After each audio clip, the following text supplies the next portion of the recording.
melanjutkan cerita sebelumnya, di mana Yewon telah mengetahui sumber atau seseorang yang memberikan racun mikro kepada Baekgi.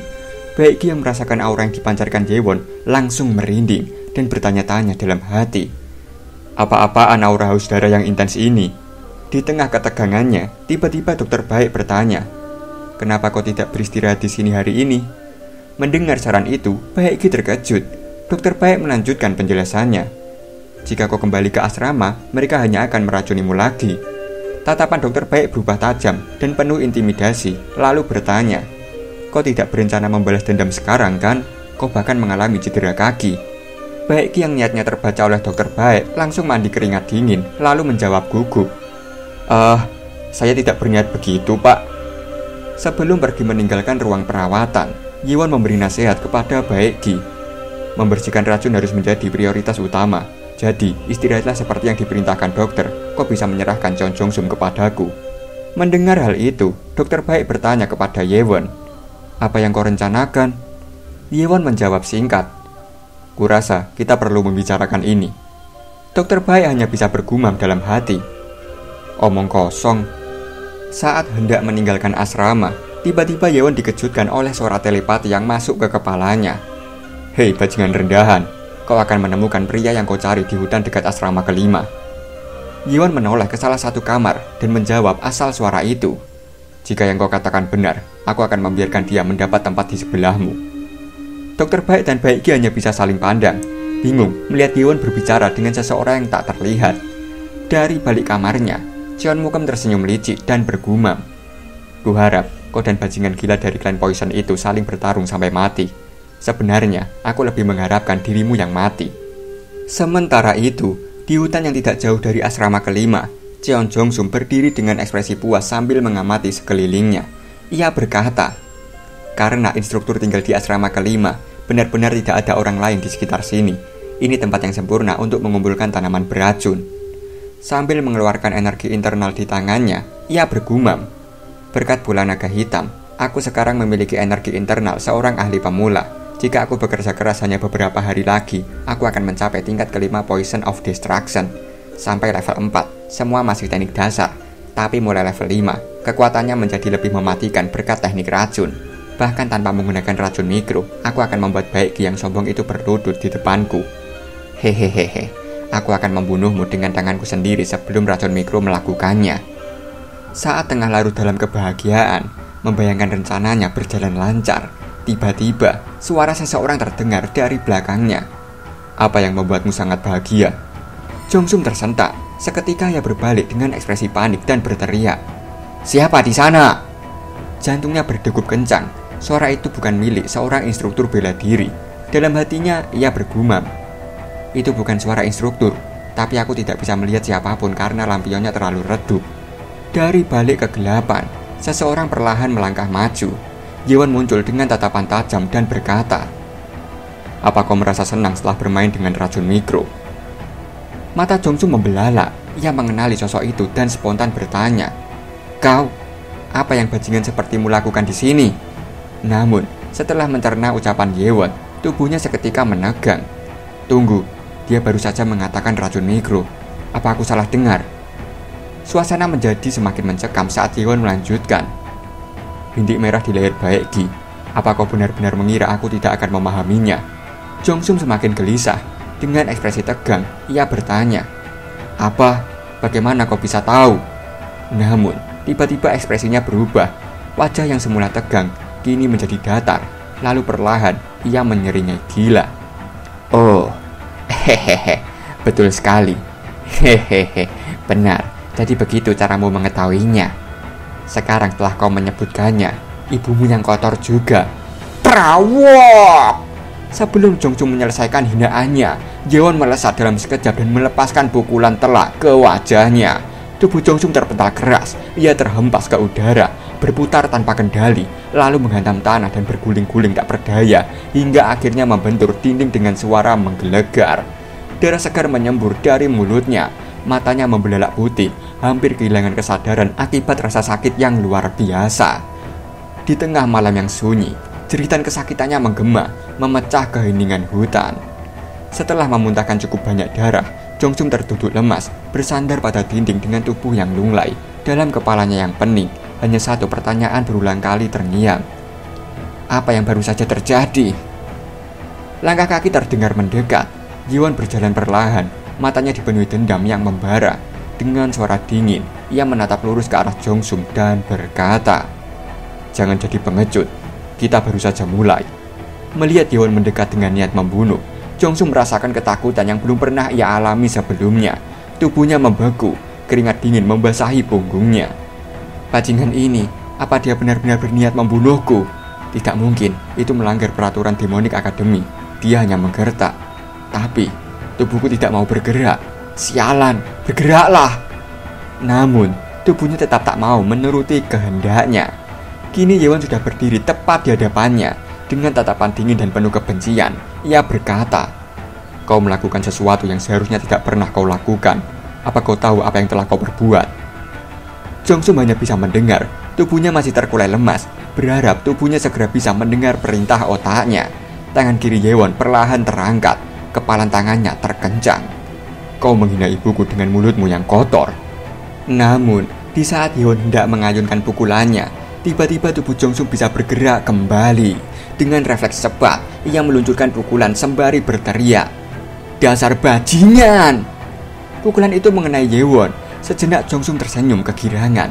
Namun, senyumannya langsung lenyap ketika ia menyadari sesuatu. Tangannya tertahan. Mata Jongsum membelalak. Yewon sama sekali tidak bergerak dari tempatnya, hanya mengangkat satu tangan dan menahan serangan itu dengan mudah. Dalam hatinya, Jongsum bergumam penuh keterkejutan. Teknik Ten Star Kiku diblokir begitu saja. Keratak! Tiba-tiba Yewon meremas dan memelintir tangan Jongsum. Rasa sakit yang luar biasa menjalar ke seluruh tubuhnya. Air mata mulai berkumpul di pelupuk matanya. Untuk pertama kalinya, ia benar-benar merasakan ketakutan akan kematian. Orang ini, dia serius. Sialan, aku harus membunuhnya dulu. Dengan tekad putus asa, Jongsum segera mengangkat telapak tangan kirinya ke arah wajah Yewon. Dari tangannya, asap hijau mulai muncul. Yewon menyipitkan mata, menyadari bahaya yang mengancam. Ia segera melompat mundur untuk menghindar. Namun, Jongsum tidak memberinya kesempatan. Ia terus mengejar, menyemprotkan racun secara agresif, membidik wajah Yewon. "Kau tak akan bisa menghindar selamanya!" Gumamnya penuh kesal. Yewon terus mencoba menutupi wajahnya. Namun, uap racun itu berhasil menembus dan membakar kulitnya seperti terkena cairan asam. Jongsum menyeringai puas saat melihat luka yang ditimbulkan racunnya. "Hehehe, itu berhasil," gumamnya. Ia melanjutkan gumamannya dengan penuh kemenangan. Tingkat keempat dari Poison of Destruction memungkinkanku menyimpan 7 jenis racun terkondensi dalam dantianku. Ini adalah racun asam yang paling mematikan. Bahkan kepala klan memperingatkanku untuk tidak menggunakannya melawan anggota sekte. Tapi aku tidak punya pilihan lain. Jika aku tidak membunuhnya, akulah yang akan mati. Jongsum semakin puas melihat luka parah di wajah Yewon. Namun, kegembiraannya hanya berlangsung sesaat. Karena pemandangan berikutnya benar-benar di luar nalar. Kulit Yewon yang terbakar tiba-tiba mulai bergerak. Seolah-olah waktu diputar balik.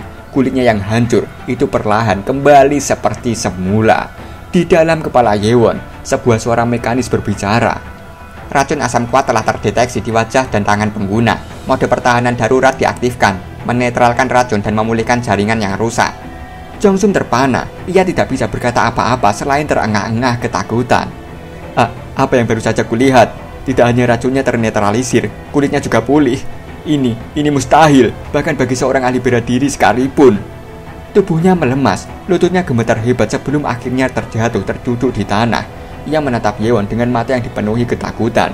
Karena di hadapannya sekarang bukanlah sosok manusia biasa. Yewon menggertakkan giginya, amarahnya semakin membara. "Racun sialan!" Ia melangkah maju, sorot matanya seakan menusuk ke dalam jiwa Jongsum. "Sebagai anggota klan racun, tentu saja kau akan mengandalkan racun, tapi aku sudah memikirkannya. Dan aku tidak akan membiarkan bajingan yang menggunakan racun hidup lebih lama lagi." Jongsum yang diliputi ketakutan merangkak mundur, berusaha melarikan diri dari Yewon. Brawa! Tanpa sedikit pun rasa belas kasihan, Yewon menendang wajah Jongsum yang sudah tidak berdaya. Jongsum terkapar di tanah, tangannya gemetar saat memegangi mulutnya. Ketika ia membuka mulut, darah segar yang bercampur giginya yang rontok mengalir keluar. Ia tahu dirinya sudah babak belur, kematian kini hanya tinggal menunggu waktu. Dengan sisa tenaga, ia merangkak mendekati Yewon, lalu bersujud dengan putus asa. Tolong ampuni aku,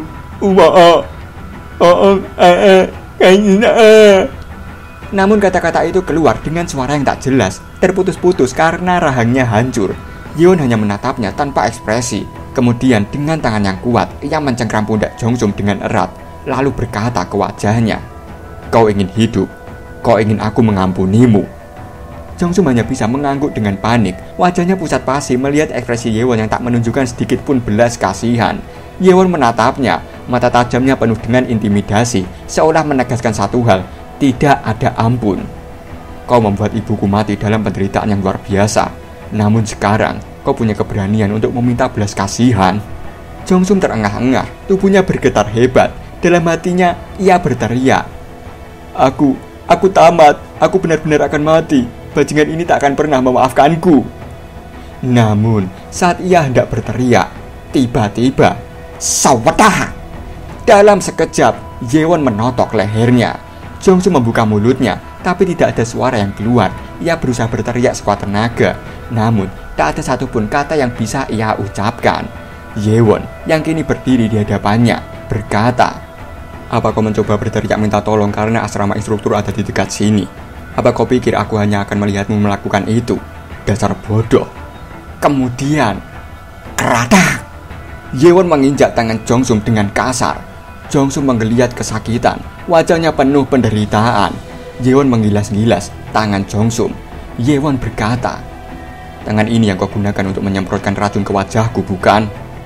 Jongsum mencoba menggeleng, berusaha mengatakan bahwa itu bukan tangan yang ia gunakan.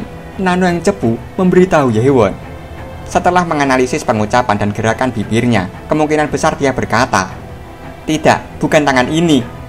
Tapi sudah terlambat. Tangan Jongsum hancur lebur di bawah injakan Yewon. Jemarinya tertekuk dengan posisi yang tidak wajar. Ia hanya bisa merintih dalam penderitaan. Yewon menarik nafas dalam, lalu berkata dengan nada datar, "Aku tidak akan membunuhmu hari ini." Jongsum yang tengah kesakitan mendongak dengan ekspresi penuh harapan. Dia akan melepaskanku. Namun, harapan itu segera dipadamkan dengan kalimat berikutnya. "Aku tidak ingin dikeluarkan dari Demonic Academy hanya karena sampah sepertimu." Jongsum menelan ludah, tapi sebelum ia bisa merasa lega, Yewon kembali berbicara. "Sebaliknya, aku akan menyiksamu dengan sangat buruk, sampai kau sendiri yang memohon untuk mati. Sekarang, kenapa kita tidak mulai dari tulangmu?" Beberapa saat kemudian, tubuh Jongsum tergeletak di tanah. Kondisinya mengenaskan. Setiap tulang di tubuhnya telah dipatahkan satu persatu oleh Yewon. Ia hanya bisa menatap dalam diam. Dalam hatinya, ia bergumam, Bagaimana aku bisa berakhir seperti ini? Aku tidak ingat. Benar, Baekgi. Kenapa aku mengenakan sesuatu seperti racun mikro pada Baekgi? Racun mikro, sialan! Kapan aku pertama kali belajar tentang racun mikro? Dengan tubuh yang remuk dan pikirannya yang semakin kacau, Jongsum hanya bisa tenggelam dalam penyesalan yang terlambat. 6 tahun yang lalu, di apotek, rumah utama Poison Clan, sebuah peristiwa mengubah hidup Jeon Jongsum selamanya. Hari itu, ia melihat seorang wanita bercadar menemui ibunya, Nona Baek. Wanita bercadar itu datang dengan sebuah permintaan, racun mikro. Ibu Jongsum menjelaskan cara kerja racun tersebut. Racun mikro tidak langsung membunuh, tetapi secara perlahan menghancurkan tubuh korban dalam waktu kurang dari setahun. Yang lebih berbahaya, seseorang tanpa energi internal bahkan tidak akan menyadari bahwa dirinya telah teracuni. Namun, ketika ibunya bertanya untuk apa racun itu akan digunakan, wanita bercadar hanya memberikan jawaban ambigu, seolah ia sendiri belum tahu siapa yang akan menjadi targetnya.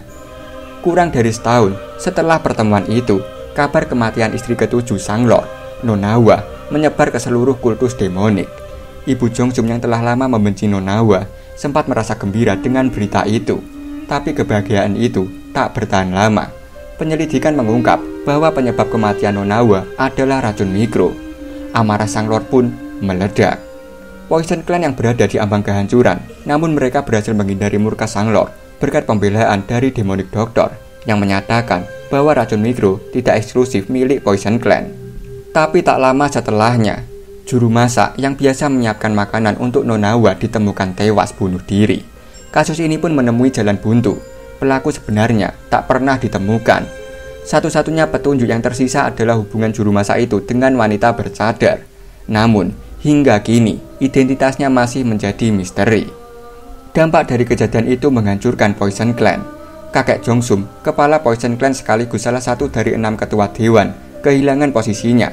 Sang Lord juga memutuskan seluruh hubungan dengan istrinya dari 6 klan utama, membuat Poison Clan kehilangan pengaruhnya di dalam kultus. Sejak saat itu, Ibu Jongsum meminta Cheon Jongsum untuk merahasiakan keterlibatannya dalam pemberian racun mikro. Ia tak ingin putranya menjadi target kemarahan ayahnya. Namun, beban rahasia itu menghancurkan dirinya perlahan-lahan. Beberapa tahun kemudian, dilanda rasa bersalah yang tak tertahankan, Ibu Jongsum meninggal. Pada saat itu, Jongsum ingin mengungkapkan kebenaran bahwa ibunya bukanlah dalang di balik kematian Nonawa. Namun ia juga tak bisa mengkhianati janji yang telah dibuat.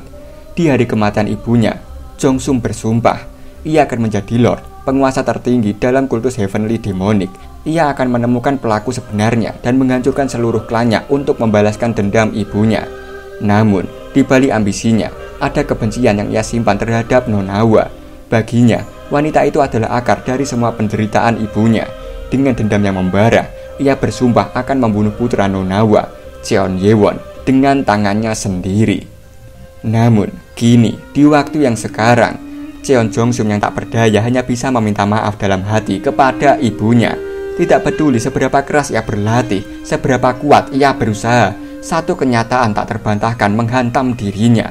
Ia tak bisa membayangkan dirinya mampu mengalahkan monster gila yang kini berdiri di hadapannya.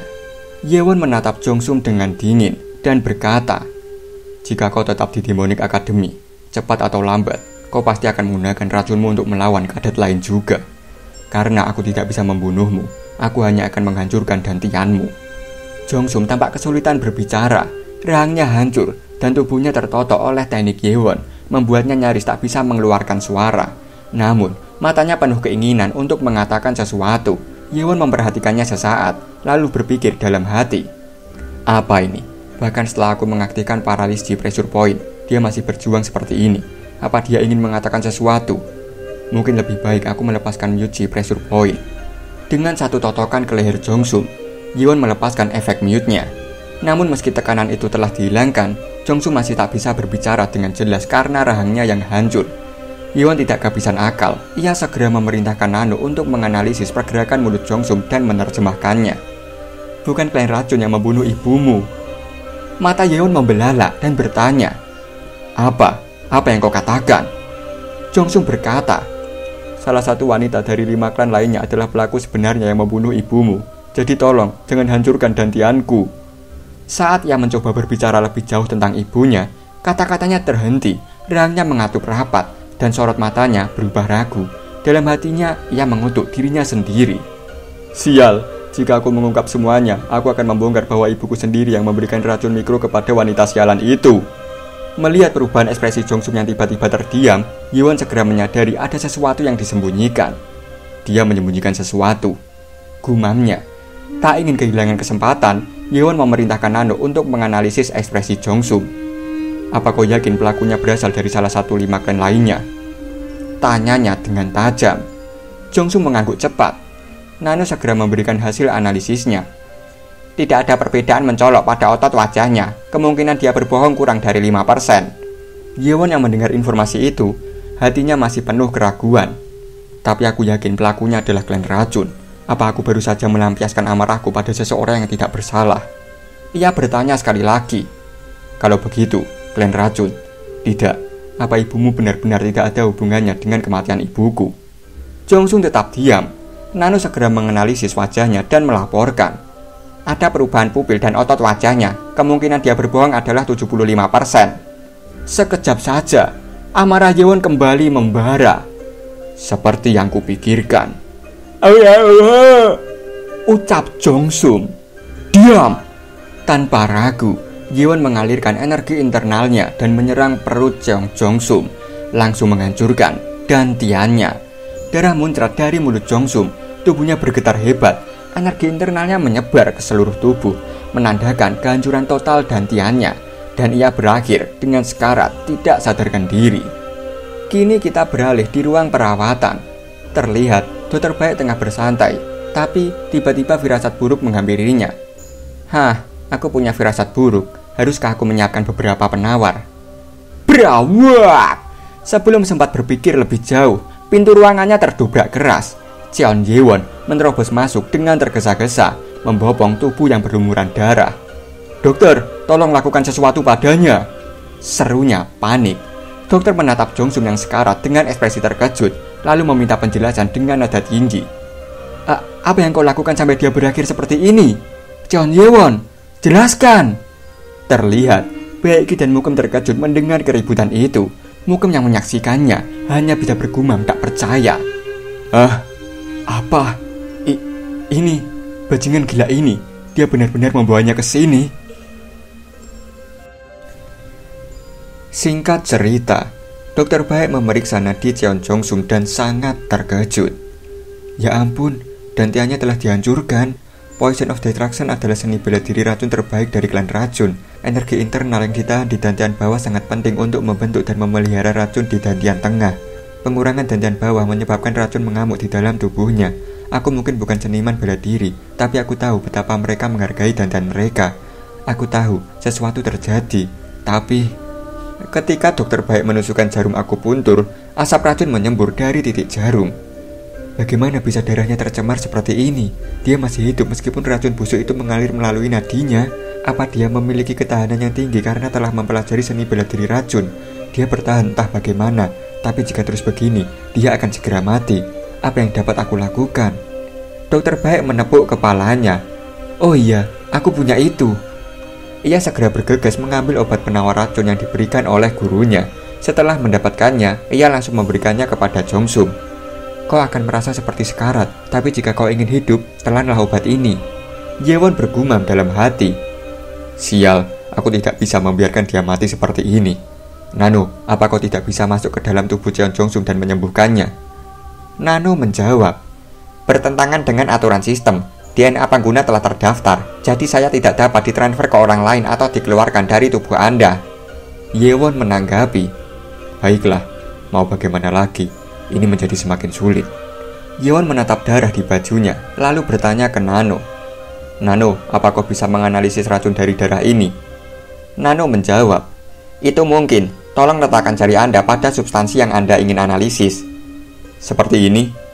Tanya Yewon. Nano mulai menganalisis. Menganalisis racun, analisis selesai. 7 racun berbeda berinteraksi bersama, menyebabkan efek racun baru. Yewon segera menuju lemari obat dan menyuruh Nano untuk memberitahukan penawar racunnya. Menciptakan augmented reality dalam visi pengguna. Pueraria lobata, Tarasacum platicarpum, Hotusina cordata, Cirsium pendulum, Lycium barbarum. Terlihat Dokter Baik menghela nafas lega, lalu berkata, sekarang dia sepertinya tidak terlalu kritis karena aku telah menghentikan penyebaran racun dengan penawar racun dan akupuntur dari guru. Mak selanteng. Ketika ia sudah merasa tenang, tiba-tiba ia mencium sesuatu yang berbau menyengat. Hah? Apa ini obat herbal? Dokter Baik segera mencari asal bau itu. Ketika menemukannya, terlihat Yewon sedang memasak sesuatu. Hei, kau lagi ngapain? Yewon menjawab, saya membuat obat penawar untuk membantu. Mendengar itu, Dokter Baik terkejut. Kepalamu terbentur ya, bagaimana kau bisa membuatnya? Ia semakin terkejut ketika melihat bahan racikan yang ada di atas meja medisnya. Hah? Semuanya herbal detoksifasi, tapi ramuan detoks bisa menjadi racun jika digunakan secara tidak benar. Dokter Baik menjilat sedikit obat racikan Yewon. Matanya membelalak. Orang ini, apa sebelumnya dia belajar kedokteran?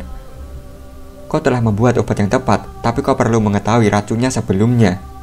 Sebelum Dokter Baik menyelesaikan kalimatnya, Yewon langsung menjelaskan. Itu asam, racun ikan harang, jamur biji-bijian, racun tawon, racun tungau api, racun katak pohon, dan racun laba-laba merah. Mendengar hal itu, Dokter Baik terdiam, matanya terbelalak. Dokter Baik, sekali ini saja, bisakah Anda mempercayai saya?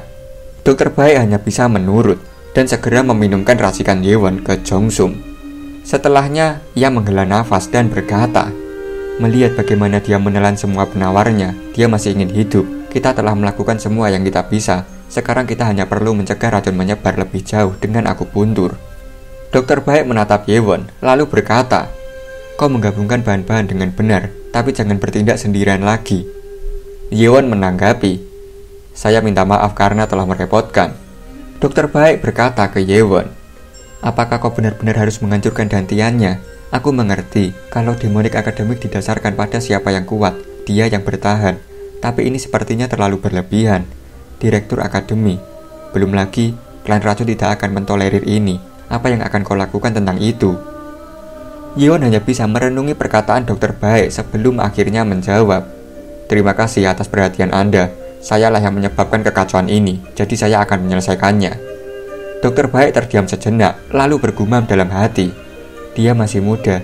Sejauh ini, dia mungkin bertingkah seperti orang dewasa, tapi aku masih bisa melihat kebodohan seorang anak berusia 15 tahun. Setelah memikirkan hal itu, dokter baik berkata kepada Yewon, "Jika kau sudah mengambil keputusan, aku tidak akan bicara lagi, tapi aku berharap kau akan memikirkan konsekuensinya lebih dalam. Dari waktu yang kuhabiskan di cabang utama, aku belajar bahwa yang bertahan bukanlah yang terkuat, melainkan yang paling licik. Aku harap kau tidak terlalu keras kepala. Ini sudah larut malam, kau harus kembali sekarang." Mendengar nasihat itu, Yewon segera berbalik dan melangkah menuju asrama. Saat melihat Yewon disuruh kembali, Baekgi langsung mendekati dokter baik dan bertanya, "Bagaimana dengan saya?" Dokter baik meliriknya sekilas sebelum menjawab, "Benar juga, kamu juga bisa kembali." Yewon meninggalkan ruang perawatan dan Baekgi mengikutinya di belakangnya. Saat melangkah di bawah langit malam, Yewon berhenti sejenak. Ia mendongakkan kepalanya, menatap rembulan. Sebuah perasaan menyesal menguasai dirinya. "Aku hanya ingin menjadi lebih kuat. Mungkin ini berkat Nano. Tapi, apakah kekuatan yang aku butuhkan untuk mengalahkan semua pelaku kejahatan dari kultus demonik? Hanyalah bentuk lain dari kesombonganku." Baekgi yang berjalan di belakangnya ikut terdiam, melihat Yewon yang tampak termenung. Akhirnya ia bertanya, "Kenapa kau sampai sejauh itu menghancurkan dantiannya?" Yewon menjawab dengan suara datar, "Aku tidak bisa menahan amarahku. Dan aku percaya jika aku membiarkannya hidup, dia mungkin akan menggunakan racunnya pada kadet lain juga." Baekgi terkejut mendengar jawaban itu. Dalam hatinya, ia bergumam, "Orang ini, keputusannya tidak sempurna, tapi dia berpikir dengan cara yang berbeda dari kandidat first slot lainnya. Mungkin." Setelah memikirkan hal itu, Baekgi terdiam sejenak sebelum akhirnya berkata ke Yewon, "Jika aku..." Namun, sebelum ia sempat menyelesaikan kalimatnya, tiba-tiba para pengikut Yewon berdatangan dan berteriak, "Tuan, jadi Anda di sini? Saya lega, saya khawatir Anda mungkin disergap." Melihat wajah para pengikutnya yang dipenuhi kecemasan, Yewon segera meminta maaf kepada mereka. Baekgi yang menyaksikan kehangatan hubungan antara Yewon dan para pengikutnya hanya bisa bergumam dalam hati. Orang itu telah menemukan bawahan yang benar-benar ada di pihaknya. Sedangkan aku, bahkan di asrama pun, aku tidak punya siapa-siapa. Setelah memikirkan hal itu, Baekgi berbalik melangkahkan kakinya, lalu berkata pada Yewon, "Aku akan pergi sekarang." Melihat Baekgi tiba-tiba meninggalkannya, Yewon bertanya, "Bukankah sebelumnya kau ingin mengatakan sesuatu?" Sambil melambaikan tangannya, Baekgi menjawab, "Itu tidak penting, lupakan saja." Yewon hanya diam, memperhatikan punggung Baekgi yang semakin menjauh. Menyadari hal itu, Hubong segera mendekatinya dan berkata, "Tuan, ayo kita kembali ke asrama." Mendengar itu, Yewon menghela nafas dan akhirnya kembali bersama para pengikutnya. Singkat cerita, mereka telah tiba di asrama. Yewon pun menjelaskan semua yang terjadi. Setelah mendengar penjelasan itu, Wang Hul angkat bicara. "Saya yakin Anda memiliki alasan, tapi kita masih harus terus tumbuh lebih kuat. Seharusnya tidak ada gangguan dari luar selama 4 tahun. Tapi masalahnya, klan racun adalah salah satu pusat kekuatan dari kultus demonik. Kita tidak tahu bagaimana mereka akan mengejar Anda. Jadi saya pikir Anda harus berhati-hati dan fokus untuk menjadi lebih kuat." Yewon mengangguk dan menanggapi, "Aku setuju denganmu. Kita harus bersiap, karena sekarang kita secara resmi telah menjadi musuh klan racun." Hubong kemudian menambahkan, "Tuan, saya lebih khawatir tentang bagaimana direktur akan menangani insiden ini. Saya harap tidak ada hal buruk yang terjadi." Setelah menyampaikan semua yang terjadi, Yewon terdiam, merenung dalam pikirannya. Peraturan tidak secara eksplisit menyatakan bahwa kau tidak dapat menghancurkan Dantian kadet lain, tapi Dantian adalah kehidupan seorang seniman bela diri. Ini adalah kesalahanku. Aku dikuasai oleh amarah dan bertindak tanpa berpikir. Keesokan harinya, terlihat Yewon telah diangkut oleh 3 orang instruktur dan dibawa ke kantor direktur. Melihat kondisinya saat ini, Yewon bergumam dalam hati. Kekhawatiranku menjadi kenyataan. Saya sudah membawa kadet 7, seru salah satu instruktur. Biarkan dia masuk, jawab Wamyung dari dalam ruangan. Yewon melangkah masuk seorang diri. Setelah berada di hadapan direktur, ia segera memberi hormat. Saya, kadet 7 Cheon Yewon, menghadap direktur Demonic Academy. Namun Wamyung sama sekali tidak mengindahkannya. Ia tetap sibuk mengerjakan pekerjaannya, seolah kehadiran Yewon tidak berarti apa-apa. Suasana di ruangan itu hening. Tidak ada satupun kata yang terucap di antara mereka. Yewon tetap berdiri tegap, belum menurunkan tangannya setelah memberikan penghormatan. Wamyung yang merasa bosan, akhirnya meletakkan bolpennya, lalu meregangkan lehernya sembari berkata, karena aku harus menghabiskan waktu menulis laporan insiden ini gara-gara kau, jadi jangan bersedih karena aku tidak menyapamu kembali. Ia lalu menunjuk sebuah kursi di seberang meja. Duduk di sana. Baik pak, jawab Yewon singkat sebelum kemudian duduk di tempat yang ditunjuk. Wamyung duduk di kursinya, menatap Yewon dengan ekspresi dingin, lalu berkata, pertama, mari kita selesaikan masalah ini secara formal. Aku akan berbicara sebagai direktur akademi terlebih dahulu. Sebagai direktur, gumam Yewon dalam hati. Wamyung melanjutkan, menghancurkan Dantian, inti kehidupan seorang seniman bela diri, adalah tindakan bodoh yang belum pernah terjadi dalam sejarah panjang akademi. Dan jika peristiwa ini dibiarkan begitu saja, mungkin akan ada idiot lain yang mengulanginya di masa mendatang. Setelah mengatakan hal itu, ia menatap Yewon dengan tajam dan berkata, Kadet 7, Cheon Yewon, aku memerintahkanmu untuk melepaskan tanda nama anggota kelompokmu dan menjalani 5 hari pelatihan di kamar kosong di pusat penahanan. Yewon terdiam, sedikit bingung dengan keputusan tersebut, lalu bertanya, jadi, saya tidak dikeluarkan? Wamyung tertawa kecil, lalu menjawab, dikeluarkan? Itu tidak masuk akal.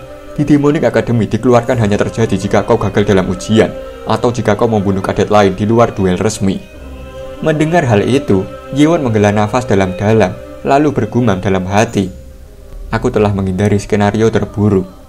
Namun, melihat ekspresi lega di wajah Yewon, Wamyung hanya menggeleng pelan sebelum berkata, aku tidak akan senang jika aku jadi kau. Yewon kembali menegang dan bergumam dalam hati, dia benar, kehilangan tanda nama berarti aku kehilangan posisiku sebagai ketua kelompok. Jika aku dikurung selama 5 hari, itu berarti aku hanya punya 1 hari tersisa untuk mendapatkan tanda nama kuning. Apa masih ada instruktur yang memiliki tanda nama saat itu? Sementara Yewon merenungi situasinya, Wamyung bergumam dalam hati, menurut aturan, dia seharusnya dikurung selama 7 hari, tapi itu akan merampas seluruh kesempatannya. 5 hari, ini adalah kelonggaran kecil yang kuberikan padamu.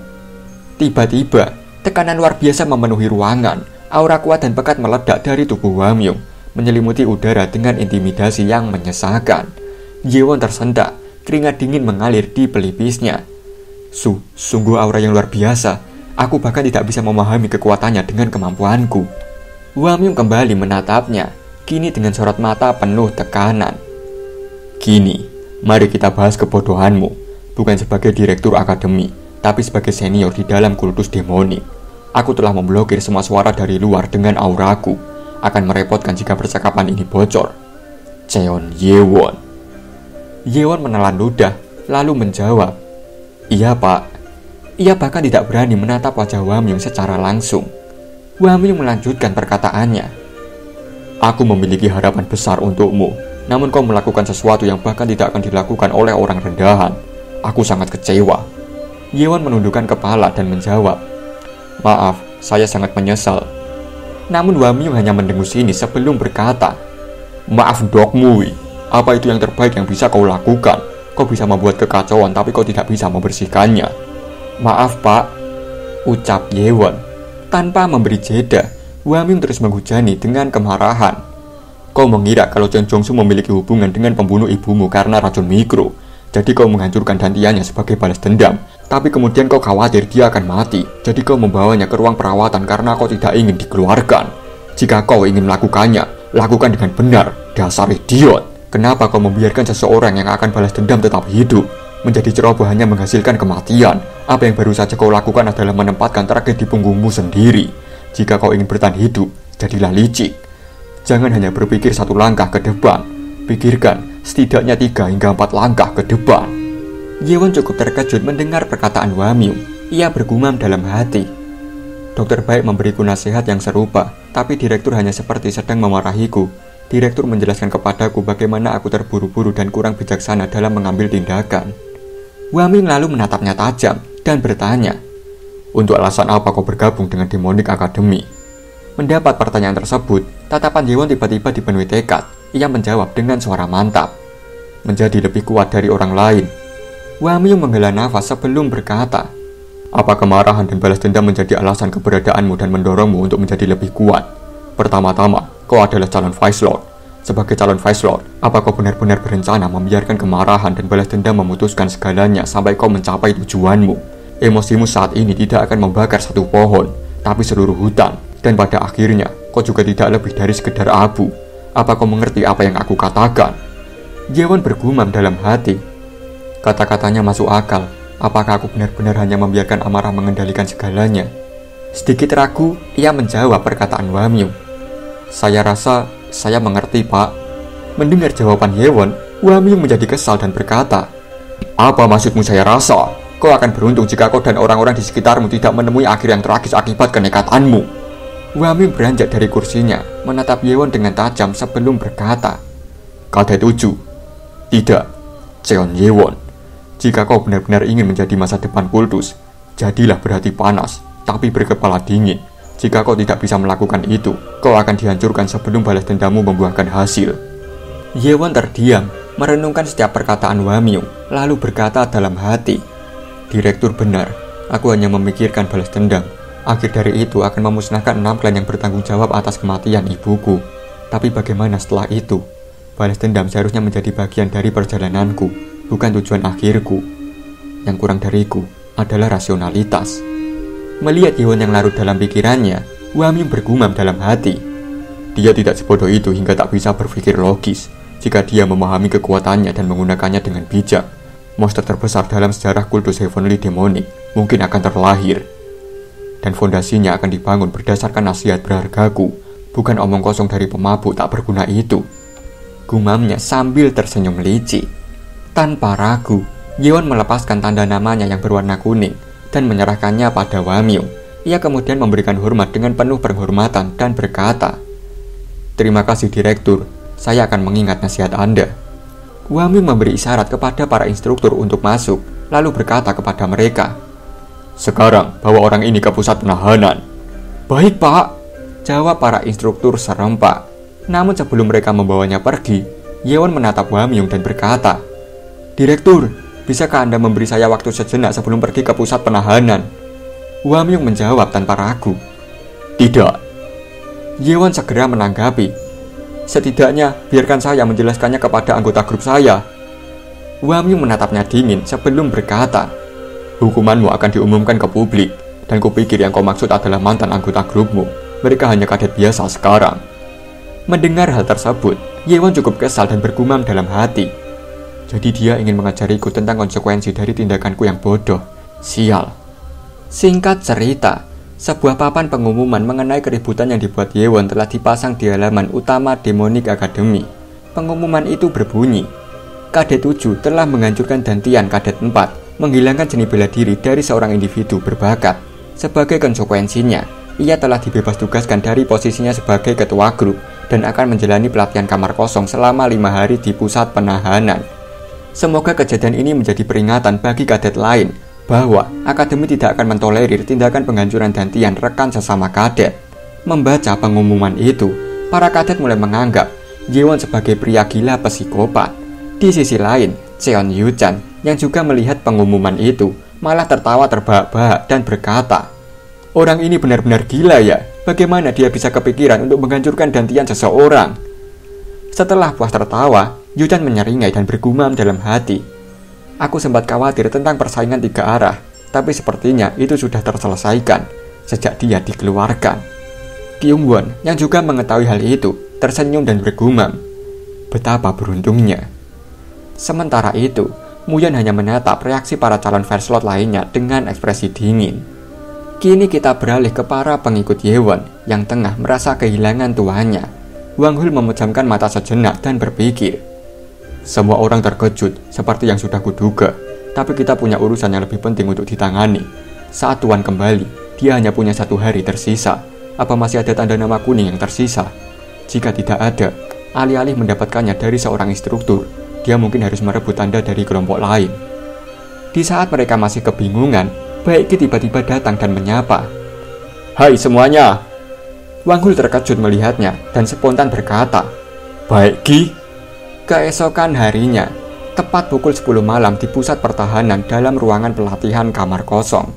Di luar, para penjaga berjaga dengan tenang, namun di dalam sel penahanan, Yewon diam-diam berlatih dengan keras mengasah seni bela dirinya. Setelah menyelesaikan 1 set formasi, ia berkata, "Nano, akhiri simulasinya." "Simulasi augmented reality dihentikan," ucap Nano. Yewon terduduk kelelahan dan merasa sangat lapar. Ia memakan sesuatu sejenis kacang keras, lalu memakannya perlahan. Sambil mengunyah, ia bergumam, "Aku harus makan makanan basi dan keras ini selama 4 hari lagi." Matanya mengamati sekeliling ruangan yang sempit dan lembab, lalu kembali bergumam dalam hati, "Sangat pengap di sini, aku berkeringat terus. Sebagian besar kadet bahkan tidak akan bertahan sehari di tempat ini. Ruangan ini lebih kecil dari fasilitas pelatihan individu, tapi setidaknya di sini tidak ada yang memperhatikanku. Agar bisa berguna, aku harus menjadi sekuat mungkin dalam 5 hari." Namun, tiba-tiba terdengar suara berderak dari belakang. Sebuah batu di dinding ruangan perlahan bergeser terbuka. Yewon terkejut dan segera bertanya-tanya dalam hati, tapi ini belum waktunya pintu dibuka. Dan siapa orang ini? Aura membunuh yang begitu kuat memenuhi ruangan. Di balik celah yang terbuka, tampak seorang pria berjubah hitam berdiri dengan tenang. Yewon bisa merasakan tekanan yang luar biasa darinya, dan sebelum sempat bereaksi, tubuhnya tiba-tiba terangkat ke udara. "Telekinesis?" Gumamnya tak percaya dengan apa yang terjadi. Dari balik kegelapan, sosok pria itu akhirnya memperlihatkan wajahnya. Seorang kakek tua dengan tatapan tajam dan penuh niat membunuh. Sembari menatap Yewon, pria itu membuka mulutnya dan berkata dengan suara berat, "Jadi kau adalah Cheon Yewon." Kini mari kita mundur sejenak ke malam sebelumnya. Tepatnya di sayap barat, kastil kultus Heavenly Demonic, kediaman Poison Clan. Di sana Jongsum yang tak sadarkan diri telah dikembalikan ke kediamannya. Perkenalkan dulu, dia adalah Baekmon Wong, putra kedua dari ketua klan racun sekaligus paman dari Jongsum. Saat melihat keponakannya dalam kondisi mengenaskan, tubuhnya gemetar hebat. Dengan penuh kemarahan, ia segera memerintahkan anak buahnya untuk melaporkan keadaan Jongsum kepada ketua klan. Menerima laporan itu, ketua klan diliputi amarah. Ia tidak habis pikir dengan apa yang telah terjadi pada cucunya. Melihat kondisi Cheon Jongsum, para petinggi Poison Clan turut murka. Mereka pun mengusulkan kepada ketua klan agar segera menyingkirkan Cheon Yewon, baik dengan menyewa seorang pembunuh bayaran maupun meracuninya secara diam-diam. Ketua klan berusaha untuk tetap tenang dan menanggapi saran-saran itu. "Berhenti menyarankan ide-ide buruk seperti itu. Apa kalian semua lupa apa yang terjadi dengan Poison Clan kita 6 tahun lalu setelah kematian Lady Wa? Jika kita tidak bertindak, reputasi kita akan ternoda!" teriak paman Cheon Jongsum. Ketua menanggapi, "Jangan terlalu bodoh. Jika itu masalahnya, Son Clan juga akan bertindak. Sejak kejadian itu, Lord telah mencoba untuk melemahkan kekuatan 6 klan dengan alasan apapun yang bisa dia temukan. Melukai seorang kadet di dalam akademi akan memberinya alasan. Perkenalkan dulur, dia adalah Bae-oh, kepala Poison Clan. Dia adalah mantan tetua Dewan Kultus Heavenly Demonic dan juga memiliki julukan tongkat racun iblis misterius." Paman Jongsum yang marah mulai putus asa dan berkata, "Lalu, apa kita harus menunggu sampai dia keluar dari akademi sendirian?" Bae-oh menjawab, "Seharusnya begitu. Tapi, aku pribadi akan pergi untuk menemui guardian kiri." Kini alur kembali ke pusat penahanan kamar kosong. Bae-oh murka terhadap Yewon dan mendatanginya sendirian. Menatapnya penuh intimidasi, siap memberi pelajaran pada bocah tengik itu. Yewon yang terkena cengkraman Bae-oh tidak berkutik sama sekali dan bergumam dalam hati, Dengan Tenstarkiku, aku tidak bisa menahannya sama sekali. Skillnya jauh di luar imajinasiku. Niat membunuhnya berasal dari kebencian. Aku tidak tahu untuk apa seseorang yang terampil ini datang ke pusat penahanan, tapi dia jelas tidak ada di pihakku. Jika aku tidak melakukan apa-apa, aku akan menjadi daging mati begitu saja. Yewon mencoba melawan dengan segenap kemampuan yang ia punya. Bae-oh yang melihat perlawanan Yewon nampak terkejut dan bergumam dalam hati. Apa? Bocah ini, dia melawan hanya dengan kekuatan fisik daripada menggunakan energi internal. Dia seseorang dengan energi eksternal yang begitu kuat. Mau bagaimana lagi? Bae-oh menggerakkan tangannya ke belakang, lalu menarik Yewon ke arahnya. Setelah itu, ia mengulurkan tangannya ke arah Yewon dan mencekiknya. Nano menginformasikan, mendeteksi energi yang kuat dari tangan entitas penuh kebencian, memasuki mode pertahanan darurat. Mendengar hal itu, Yewon berkata ke Nano, "Tunggu Nano, berhenti. Kita harus bertindak dengan hati-hati. Jika kita membalas dengan tergesa-gesa, aku hanya akan terluka. Aku yakin dia punya alasan untuk datang jauh-jauh ke sini. Jadi bersiaplah untuk saat itu, Nano." Melihat Yewon yang diam dan tidak melakukan perlawanan, Bae-oh berkata, "Kau tidak mencoba membalas teknikiku. Kau pemikiran cepat, bukan? Aku ingin melihat wajah orang yang menyakiti cucuku, tapi kau tampaknya cukup berguna." Mendengar hal itu, Yewon sangat terkejut dan bertanya-tanya dalam hati, "Cucu? Maksudnya Jeong Jong-sum? Apa pria ini ketua dari Poison Clan? Tongkat racun iblis misterius, Bae-oh." Bae-oh tidak mengendurkan tatapannya sedikit pun dan melanjutkan perkataannya, "Aku yakin kau sangat menyadari kenapa orang tua ini datang menemuimu, bukan?" Yewon yang mengetahui siapa yang mendatanginya mulai cemas, bermandikan keringat. Dalam hati ia bergumam, "Apa dia datang ke sini untuk membunuhku? Bagaimana aku bisa keluar dari situasi ini? Hanya dengan sedikit kekuatan, dia bisa mematahkan leherku. Apa aku akan mati seperti ini, meskipun aku belum bisa balas dendam?" Sambil mencengkram erat leher Yewon, Bae-oh terus menatapnya sembari bergumam dalam hati, "Lihatlah, meski baru berusia 15 tahun, saat berhadapan dengan kematian, dia malah menatapku tajam daripada mundur ketakutan." Bae-oh menggenggam erat tongkatnya, lalu berkata kepada Yewon, "Kau membutuhkan sedikit pelajaran." Dem! Bae-oh menghantamkan tongkatnya ke tubuh Yewon dengan begitu kuat. Yewon terhempas begitu cepat dan menghantam dinding sampai memuntahkan darah. Namun, Bae-oh segera menariknya kembali dan mencekiknya. Setelah melakukan hal itu, Bae-oh tersenyum dan bergumam, seharusnya itu menghapus ekspresi sombongnya." Namun, Bae-oh dibuat terkejut ketika melihat Yewon masih menatapnya tanpa rasa takut sedikit pun. Melihat tatapan Yewon, Bae-oh bergumam penuh heran, "Apa? Dia masih melototiku. Aku tahu kebenciannya membanjiri dirinya untuk menghancurkan Dantian Jong-sum. Tapi sebanyak ini, dia akan menjadi masalah jika aku membiarkannya." Yewon akhirnya membuka mulut dan bertanya ke Bae-oh, "Apa kau akan melanggar aturan kultus dan membunuhku?" Mendengar pertanyaan itu, Bae-oh tersenyum dan menanggapi, "Beraninya mengancam jiwa tua ini. Jika aku membunuhmu dan menghancurkan tubuhmu dengan asam, siapa yang akan tahu?" Yewon menanggapi sambil tersenyum, "Kau mungkin bisa menyingkirkan semua bukti, tapi jika aku menghilang dari Demonic Academy, Poison Clan akan berada di urutan teratas daftar tersangka." Melihat pemikiran dan kemampuan Yewon, Bae-oh merasa cemas dan bergumam dalam hati, skill bela diri dan pemikiran rasional jauh ke depan di usianya saat ini, dan kegigihan untuk tidak meringkuk dalam ketakutan dalam situasi hidup dan mati. Jika dia tumbuh lebih jauh, jika bukan karena Demonic Academy, aku akan menghabisinya. Setelah memikirkan hal tersebut, Bae-oh menanggapi perkataan Yewon, "Kau cukup pintar, tapi fakta bahwa kau menyakiti cucuku menempatkan target di punggungmu, berarti kau masih kurang pengalaman. Seperti yang kau katakan, bahkan aku tidak bisa membunuhmu di sini, tapi aku akan menjanjikanmu ini. Saat kau meninggalkan Demonic Academy, aku akan memberimu rasa sakit di luar imajinasi terliarmu. Aku akan menghancurkan setiap tulang di tubuhmu dan kulitmu. Lalu dagingmu akan kuberikan ke hewan liar. Setelah itu, aku akan menghancurkan dantianmu dan menyiksamu sampai nafasmu sekarat. Aku tidak akan berhenti, tidak peduli berapa banyak kau memohon ampun." Melihat aura Bae-oh, Yewon tersentak dan bergumam dalam hati, niat membunuh yang begitu kuat. Bae-oh menggerakkan sedikit tangannya dan membuat Yewon membuka mulutnya lebar-lebar.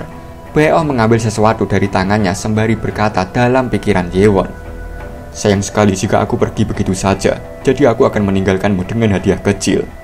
Telepati suara? Gumam Yewon yang mendengar suara Bae-oh dalam pikirannya.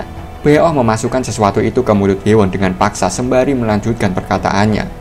Dengan begini, kau bisa bertemu kembali dengan orang tua ini lebih cepat. Yewon menelan sesuatu itu yang dimasukkan secara paksa ke mulutnya. Bae-oh memberitahu Yewon, itu bukan racun mematikan. Namun jika kau menyebutkan apa yang baru saja aku berikan padamu kepada siapapun, mengabaikan aturan kultus demonik dan menimbulkan kecurigaan, aku akan membunuhmu. Setelah mengatakan hal itu, Bae-oh mengembaskan Yewon kembali dengan keras sampai menabrak dinding. Setelah membuat Yewon terkapar di sana, Bae-oh berjalan keluar sembari berkata, sampai berjumpa kembali. Yewon dengan wajah yang kesal hanya menatap pria tua itu pergi dari pusat penahanan. Terlihat para penjaga menutup kembali pintu masuk ke ruangan penahanan. Bae-oh berjalan pergi menemui Wamyung yang sedang menunggunya. Wamyung berkata, aku pikir kita sudah sepakat. Bae-oh menanggapi, apa aku bisa menahan diri untuk tidak memberikan peringatan kepada seseorang yang melukai darah dagingmu sendiri? Wamyung hanya diam dan mendengarkan. Bae-oh melanjutkan perkataannya, aku mengerti. Aku minta maaf karena tidak bisa menahan amarahku dan kemudian menyentuh dia. Itu tidak cukup serius untuk memberinya cedera internal, jadi jangan khawatir. Wamyung menghela nafas dan menanggapi, aku mengerti. Bae-oh berkata, terima kasih telah mengabulkan keinginan orang tua ini. Wamyung menanggapi, tolong jangan menempatkanku dalam situasi yang sulit. Aku hanya mengabulkan permintaanmu karena kau bersumpah tidak akan menyakitinya selama 4 tahun saat dia berada di Demonic Academy. Bae-oh menanggapi, jangan khawatir, sampai orang tua ini berbaring di dalam kuburan, tidak ada yang akan pernah mendengar tentang itu. Setelah mengatakan hal itu, Bae-oh segera meninggalkan Demonic Academy. Setelah memastikan Bae-oh benar-benar pergi, Wamyung melirik ke ruang penahanan sambil bergumam dalam hati, kau hanya memiliki 4 tahun untuk menerima perlindungan dari luar. Setelah itu, terserah padamu untuk bertahan hidup. Jeon Yewon. Terlihat Yewon tertunduk kesakitan sambil memegangi lehernya. Nano menginformasikan, zat dengan kandungan racun memasuki tubuh pengguna. Mendengar hal itu, Yewon segera memerintahkan Nano untuk mengeluarkan zat tersebut dari tubuhnya. Nano kembali menginformasikan, setelah analisis disimpulkan bahwa racun memiliki efek menghilangkan energi. Jika racun dinetralkan, sisa zat dapat digunakan untuk merangsang energi di dantian Anda seperti bola naga hitam. Mendengar informasi itu, Yewon sangat terkejut dan bergumam dalam hati. Apa? Jadi dia ingin melemahkan energi internalku.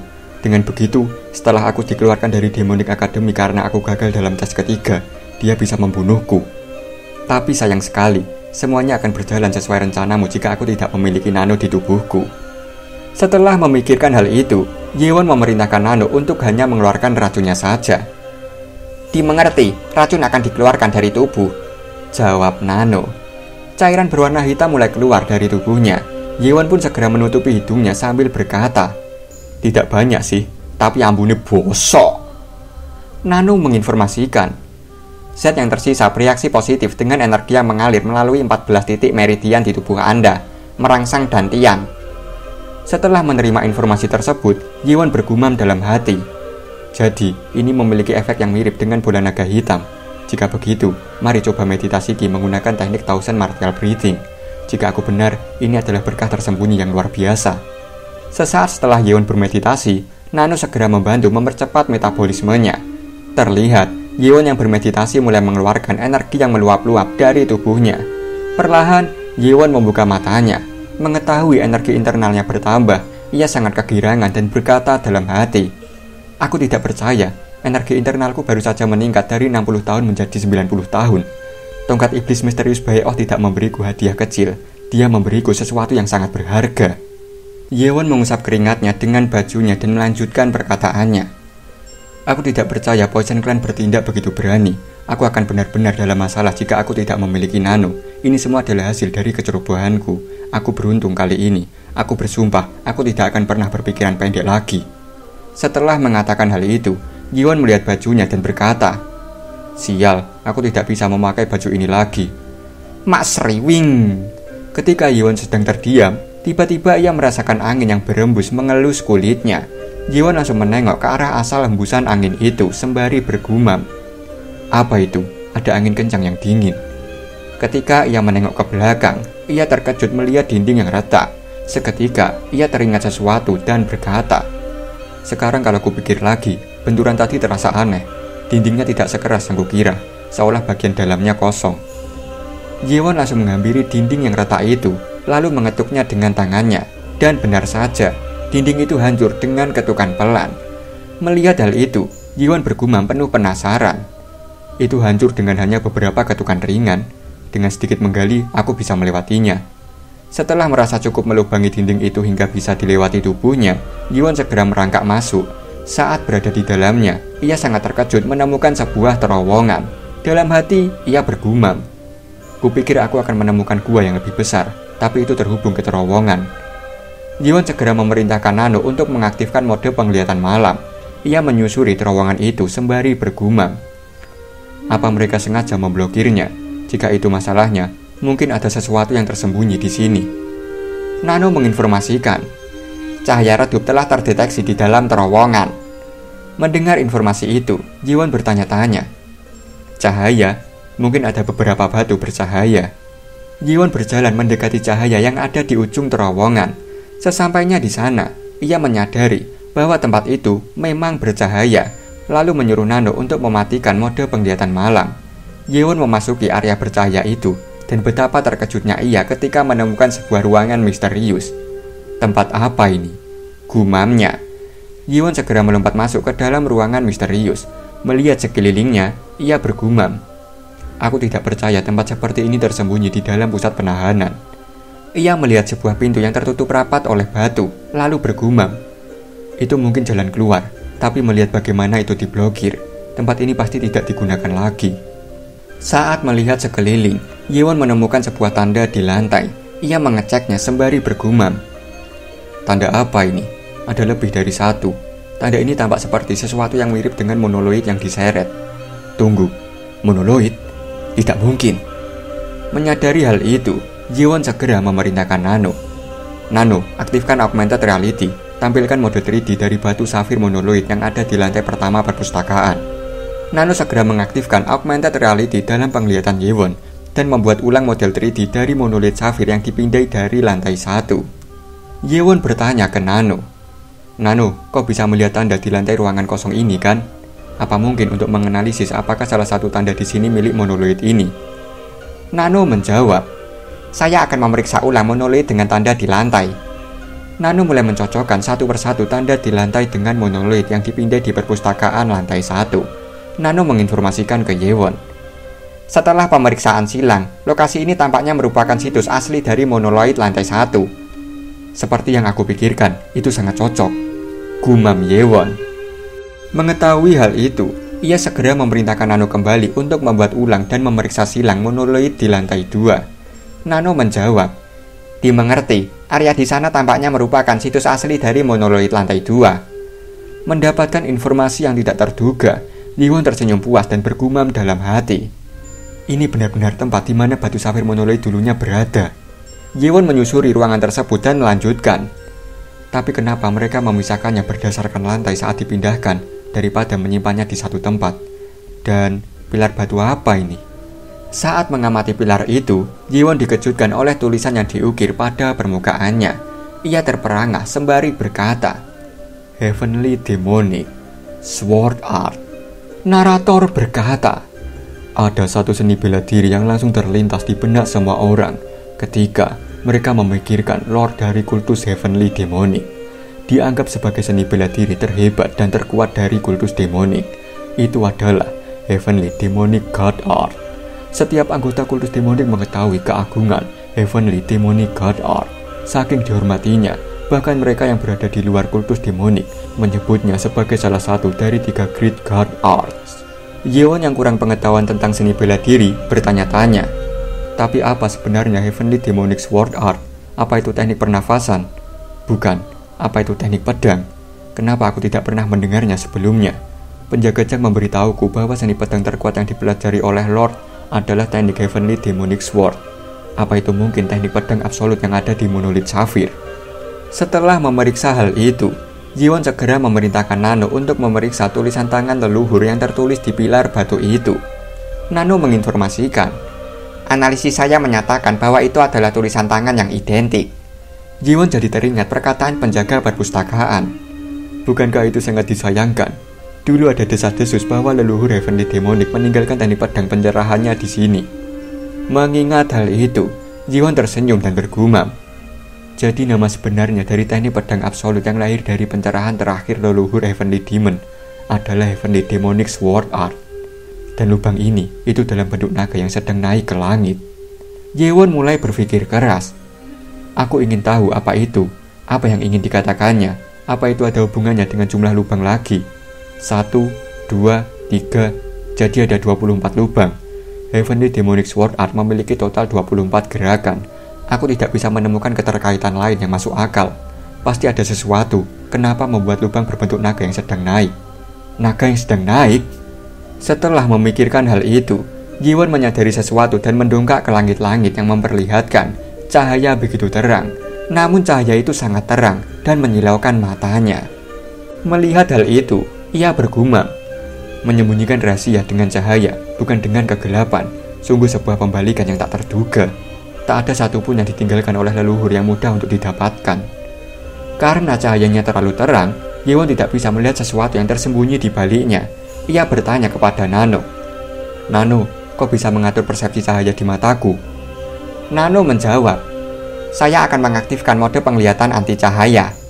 Setelah Jiwon dapat melihat dengan jelas, ia tidak percaya dengan apa yang berada di balik cahaya itu. Ia bergumam, ada tulisan kecil di batu bercahaya. Aku menemukannya, ucap Jiwon sambil tersenyum puas.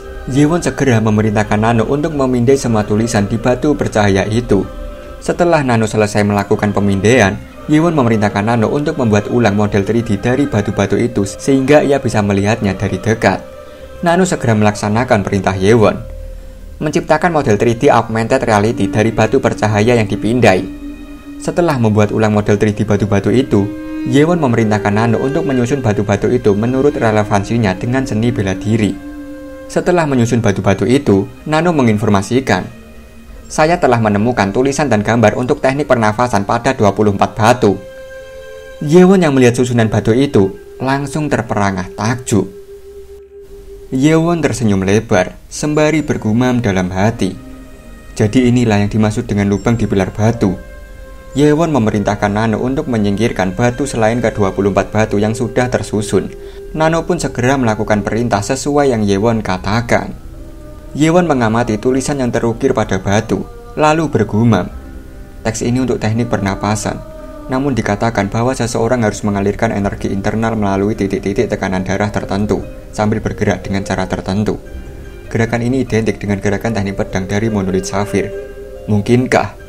Jiwon menyadari sesuatu dan melanjutkan perkataannya. Aku tak bisa mempercayainya. Ini mengharuskanku melakukan teknik pernafasan sambil menggunakan gerakan yang sama persis dari teknik Heavenly Demonic Sword Art. Teknik pernafasan biasa mengharuskanmu mengendalikan ki saat duduk bersila atau berbaring agar pernafasan menjadi lebih mudah. Aneh sekali, kurasa aku harus mencobanya. Jiwon memerintahkan Nano. Nano, berikan aku informasi tentang bebatuan dari kepala naga hingga ekornya. Nano menjawab, dimengerti, memasukkan informasi ke dalam otak. Jiwon menghela nafas panjang penuh konsentrasi dan bergumam. Bernafas sambil mengontrol ki sesuai dengan teknik pernafasan. Jiwon mulai mengambil posisi untuk melakukan gerakan pedang. Nano menginformasikan, energi yang kuat mengalir dengan cepat melalui 14 meridian Anda, menganalisis dan mengumpulkan data. Jiwon membuka matanya, lalu mulai melakukan formasi pedang. Dem!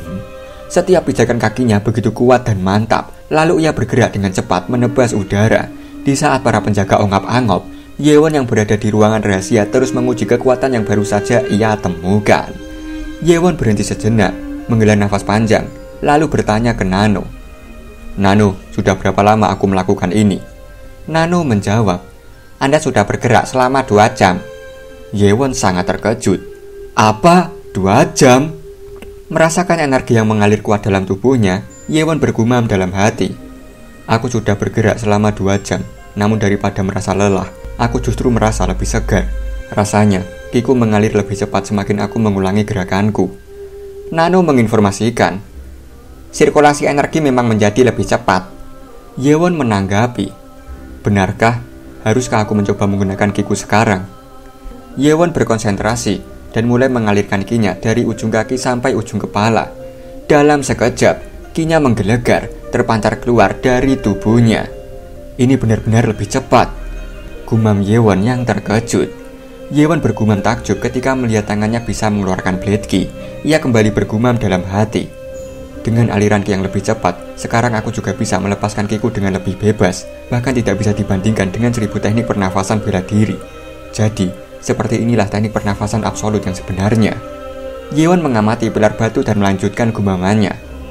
Agar gerakan pedang dan teknik pernafasan diselaraskan sebagai kesatuan, sepertinya aku mengerti kenapa dia menyebutnya seni pedang. Leluhur Heavenly Demon, benar-benar makhluk yang hebat. Tiba-tiba, Yewon menjatuhkan kedua lututnya, lalu bersujud ke arah pilar batu sembari berkata, "Wahai leluhur, terimalah sujud yang tulus ini dari keturunan Anda yang tidak layak." Singkat cerita, 4 hari telah berlalu. Kini kita beralih bersama para pengikut setia Yewon yang sedang berdiskusi di tengah hutan. Wang Hul berkata, "Menurut informasi saat ini, kandidat Blood Clan Cheon Yu-chan memiliki 4 tanda nama. Kandidat Sword Clan Cheon Kyung-won memiliki 2 tanda nama, dan kadet klan Nihility nomor 700, Samacha, juga memiliki 2 tanda nama. Selain mereka, ada 7 kadet dengan masing-masing 1 tanda nama. Hanya ada total 11 ketua grup." Hubong menanggapi, "Ini luar biasa, satu-satunya tanda nama yang tersisa adalah milik instruktur Ho Ji-chang." Wang Hul menanggapi, "Aku juga tidak percaya kekhawatiran terburukku telah membuahkan hasil." Melihat situasi yang tidak menguntungkan ini, Hubong yang kesal berkata, 3 orang akhirnya mengumpulkan lebih dari setengah tanda nama, tapi tidak ada satupun orang yang dapat mengkritik atau melawan mereka. Wang Hul menanggapi, "Menurut rumor, mereka tampaknya mencapai tingkat proficient expert atau bahkan tingkat true expert, dan karena mereka telah mengumpulkan kekuatan mereka untuk sementara waktu, ini bisa menjadi hal buruk bagi kita." Oke lur, Mimin update ya karena ada revisi tentang kultivasi seni bela diri di nano mesin. Kalian bisa lihat di kolom komentar aja ya. Oh Jong menanggapi, "Mari kita lihat sisi baiknya, kita telah menyortir apel yang busuk." Macil yang mendengar itu menanggapi, "Wong Chun dan Ho Daimyung, bajingan itu." Wang Hul tetap bersikap tenang, lalu menanggapi, "Jalan ini bukan untuk mereka."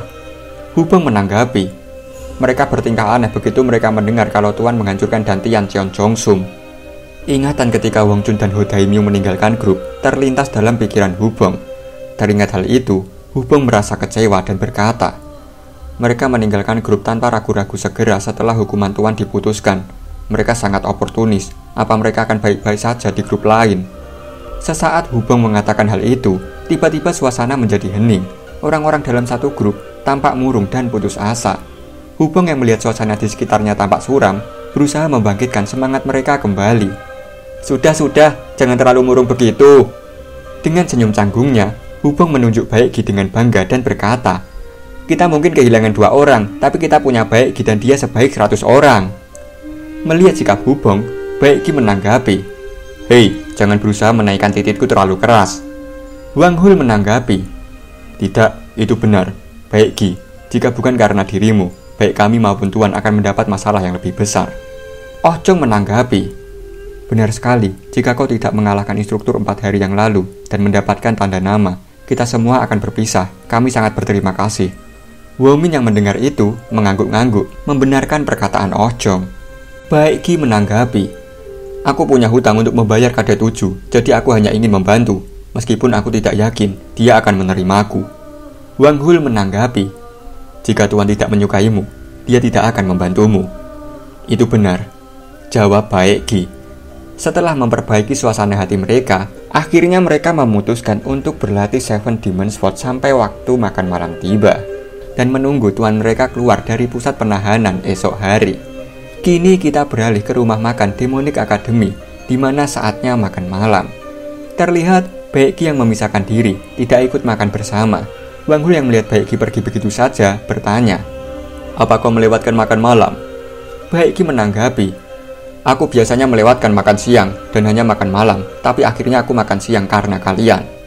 Wang Hul menanggapi, Sepertinya aku harus melewatkan makan malam juga." "Benarkah?" tanya Baekgi. Wang Hul menjawab, "Meskipun bersifat sementara, kau adalah ketua grup, jadi aku perlu melindungimu." Baekgi menanggapi, Aku langsung menuju ke fasilitas pelatihan, jadi jangan khawatir. Selain itu, kami akan kembali ke asrama bersama setelah kami selesai di fasilitas pelatihan. Wang Hul yang merasa khawatir berkata, "Itu benar. Tapi, Baekgi segera meyakinkan Wang Hul. Aku baik-baik saja, nikmati makan malammu." Melihat Wang Hul yang sedang merenung, Macil, Oh Jong, dan Womin terlihat kesal. Mereka merasa bahwa Wang Hul lebih menginginkan untuk makan.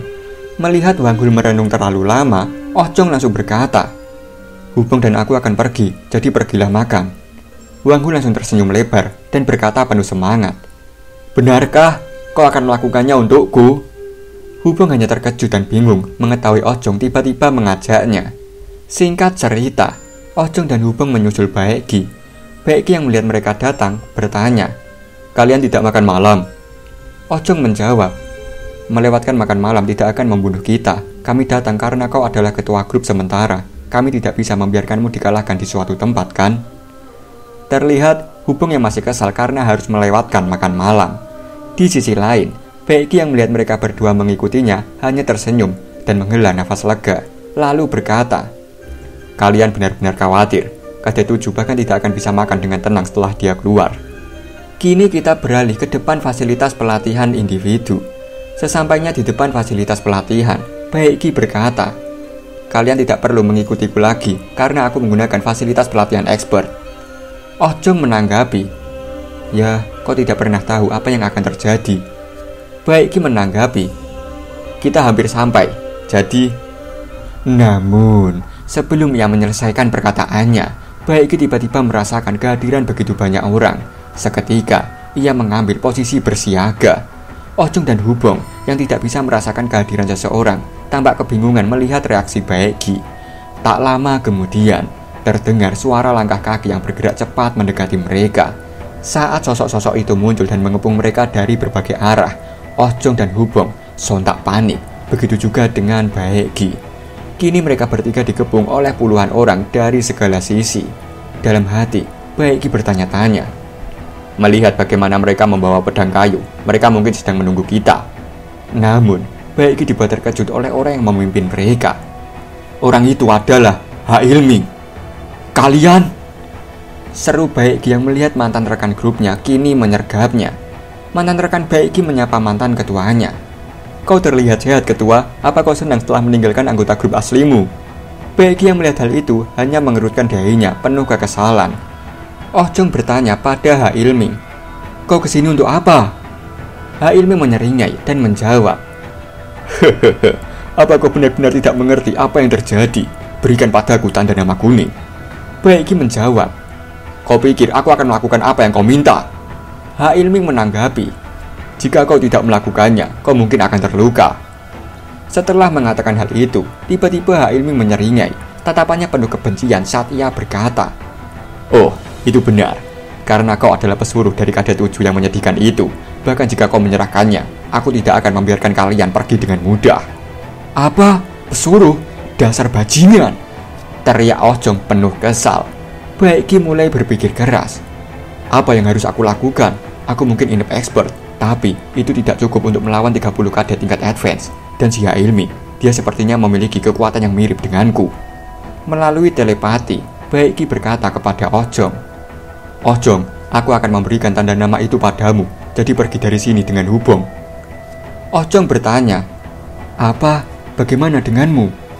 Baekgi menjawab, "Tidak mungkin bagi kita semua untuk melarikan diri. Aku akan melakukan apapun untuk menahan mereka." Oh Jong menanggapi, "Jangan gila, kita hanya keluar bersama." Baekgi membalas, "Jangan bodoh, jika kita kehilangan tanda nama kita di sini, grup kita akan dibubarkan lagi. Jika itu terjadi, semuanya akan sia-sia.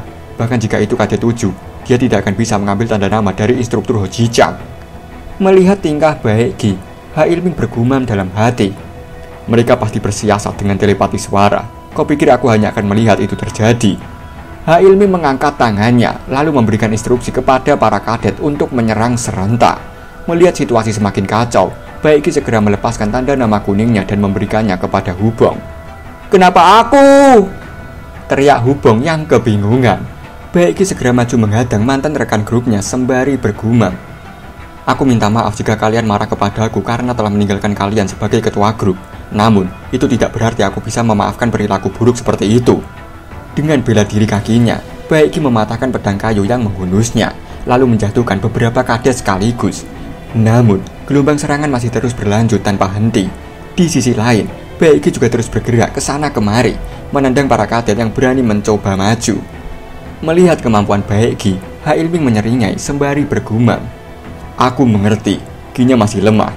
Apa dia ini expert sepertiku?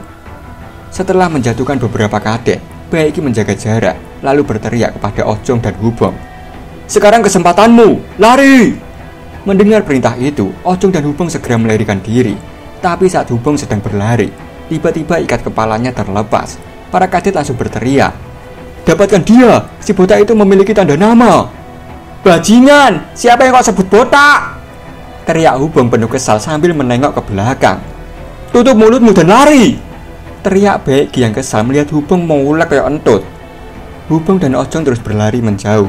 Namun para kadet tak memberi kesempatan untuk lolos begitu saja. Seiring berjalannya waktu, Hubong mulai tertinggal di belakang. Melihat rekannya kesulitan, Ojong mulai merasa khawatir dan bergumam dalam hati. Sial, gerakan Hubong terlalu lambat bagi kita untuk kabur dari orang-orang ini. Ojong segera menghentikan langkahnya, lalu berteriak kepada Hubong. Berikan aku tanda namanya.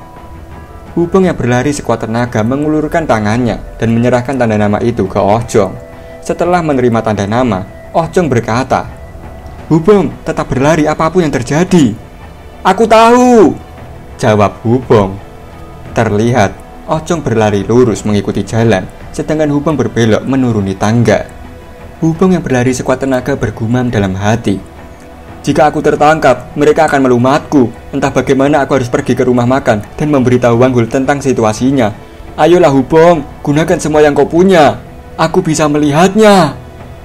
Namun, ketika Hubong hampir tiba di rumah makan, ia tiba-tiba menyadari sesuatu. Ia menghentikan langkahnya dan segera menengok ke belakang. Sial, sial, sial. Kenapa tidak ada yang mengejarku? Ucap Hubong penuh kesal. Sementara itu, Wanghul sedang makan dengan lahap di rumah makan. Namun, ia segera dikejutkan oleh kedatangan Hubong yang datang dengan nafas terengah-engah dan wajah penuh keringat. Hubong berkata dengan susah payah, Kita harus pergi ke fasilitas pelatihan sekarang. Wanghul yang panik langsung beranjak dari kursinya dan bertanya, Apa yang terjadi? Hubong menjawab, Di sana ada penyergapan. Sekarang juga, Baekgi dan Ojong sedang bertarung. Apa? Teriak Wanghul terkejut mendengar kabar itu. Tanpa berpikir panjang, Wanghul segera meninggalkan tempatnya dan melesat dengan cepat menuju fasilitas pelatihan. Jadi ketakutanku menjadi kenyataan, gumam Wanghul penuh kesal. Dengan kecepatan tinggi, Wanghul tiba di fasilitas pelatihan. Ia melompati sebuah bangunan dan betapa terkejutnya ia ketika melihat segerombolan orang di bawahnya. Baekgi! Teriak Wanghul. Wanghul tidak percaya dengan pemandangan di depannya. Ia bertanya-tanya, Apa-apaan ini? Melihat Ojong tergeletak penuh luka, Wanghul bergumam penuh kemarahan. Apa mereka yang membuat Ojong pingsan? Cah, dia pasti orang yang menyergapnya. Terlihat, Cheon Yuchan berdiri di sana bersama para pengikutnya. Wanghul berteriak penuh kemarahan kepada Yuchan. Beraninya kau melakukan ini? Hubong yang baru saja sampai sangat terkejut ketika melihat Cheon Yuchan berdiri di sana. Melihat kemunculan para pengikut Yewon, Yuchan meregangkan lehernya dan berkata, Astaga, beberapa hama telah muncul. Mendengar ejekan Yuchan, Wanghul sangat marah dan berteriak, Siapa yang kau panggil hama? Kau berani mengatakan hal seperti itu setelah menyergap dan mengeroyok orang? Baekgi langsung memegang pundak Wanghul dan berkata padanya, Tenang, dia bukan orang yang menyerang kita. Yuchan menghela nafas, lalu menunjuk Baekgi sembari berkata, Bagaimanapun, karena kau sekarang berutang padaku, pikirkan lagi, kau kehilangan tanda nama, kau tidak punya peluang. Baekgi menjawab, Terima kasih atas bantuanmu, tapi aku tidak akan berubah pikiran.